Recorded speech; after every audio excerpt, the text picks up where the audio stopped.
عمر بھائی، آصف بھائی، آپ کا بہت شکریہ کہ آپ نے مجھے اس قابل سمجھا۔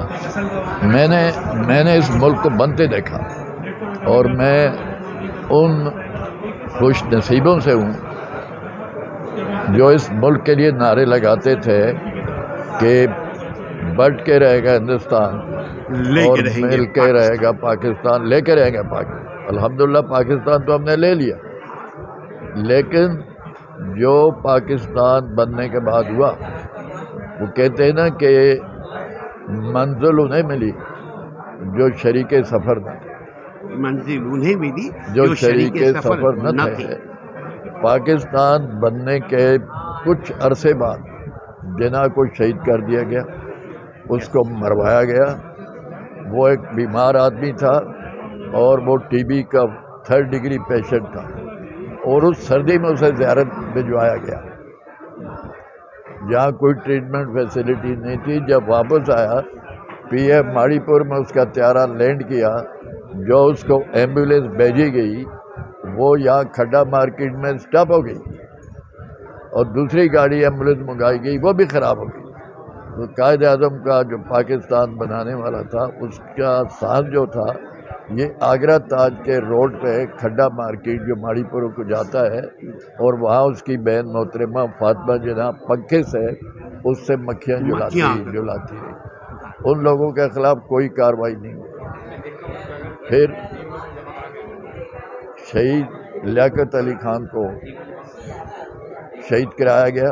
سید اکبر کو ہر گھنٹے بعد وہ ایبٹ آباد تھانے میں رپورٹ کرتا تھا، اس کو وہاں سے بلایا گیا، اس کو رشید پسٹل دیا گیا، اور اس کو بالکل، میں اس جلسے میں موجود تھا اور باشعور آدمی تھا۔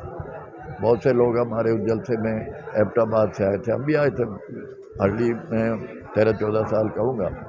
تو ہم اس میں سامنے بیٹھے تھے، اور ہمارے سامنے اس میں سید اکبر نے، جو افغانی تھا، اس نے لیاقت علی کو شہید کیا، اور اس کے ساتھ انسپیکٹر نجف خان کو بٹھایا گیا تھا پولیس کے۔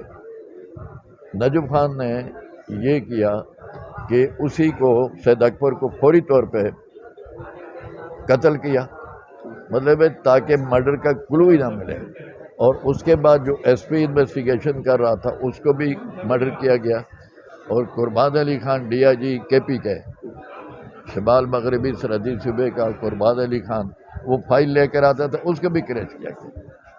تو یہاں تو جس نے کچھ غیر قانونی حرکت کی، ان کے خلاف کوئی کارروائی نہیں ہوئی، ٹھیک۔ جنہوں نے قانون کا ساتھ دینے کی کوشش کی، وہ ان کو ہٹا دیا گیا۔ ان کو ہٹا دیا گیا، ایئر مارشل افسر خان جیسے لوگ، اور جو ہیرو تھے اس ملک کے، جنہوں نے اس ملک کو بچایا، اور ایوب خان جیسے لوگ جنہوں نے اس ملک کے بننے میں ابتدا کی، جس نے سارے ملک سے ان لوگوں کی جو اپنا گھر بار چھوڑ کر آئے تھے، ان کی جھگیوں کو ہٹایا، انہیں پکے گھر دیے، جس نے پاکستان کو بقا دی، ہندوستان سے لڑائی لڑی، جیتی، تو اس کو جناب انہوں نے وہ کیا۔ اور جس آدمی نے ادھر تو ادھر ہم کا نعرہ لگایا، بھٹو صاحب نے، اس کو آپ نے پھر تخت پہ بٹھا دیا، آدھے پاکستان کو آپ نے اس کے تخت پہ بٹھا دیا۔ مسئلہ یہ ہوا کہ کرپشن ہر دور میں رہی، اور نواز شریف اور اس کا بھائی شہباز شریف تحریک استقلال کے کارکن تھے، یہ دونوں تحریک کے تھے، اور بھی تھے، لاہور کے چیئرمین تھے، یہ دونوں بھائی چیئرمین سیکرٹری تھے، اور ان کے والد جو کرتے تھے وہ بھی سب کو پتہ ہے، سب کو پتہ ہے۔ اور ان کے پاس مارشل لا میں نواز شریف جب وہ وزیر مالی فائنانس منسٹر پنجاب کا بنا، اس نے کتنا مال کمایا؟ کرپشن کی ابتدا جو ہے وہ نواز شریف نے کی، اور انہوں نے billions and billions and billions of rupees کمائے۔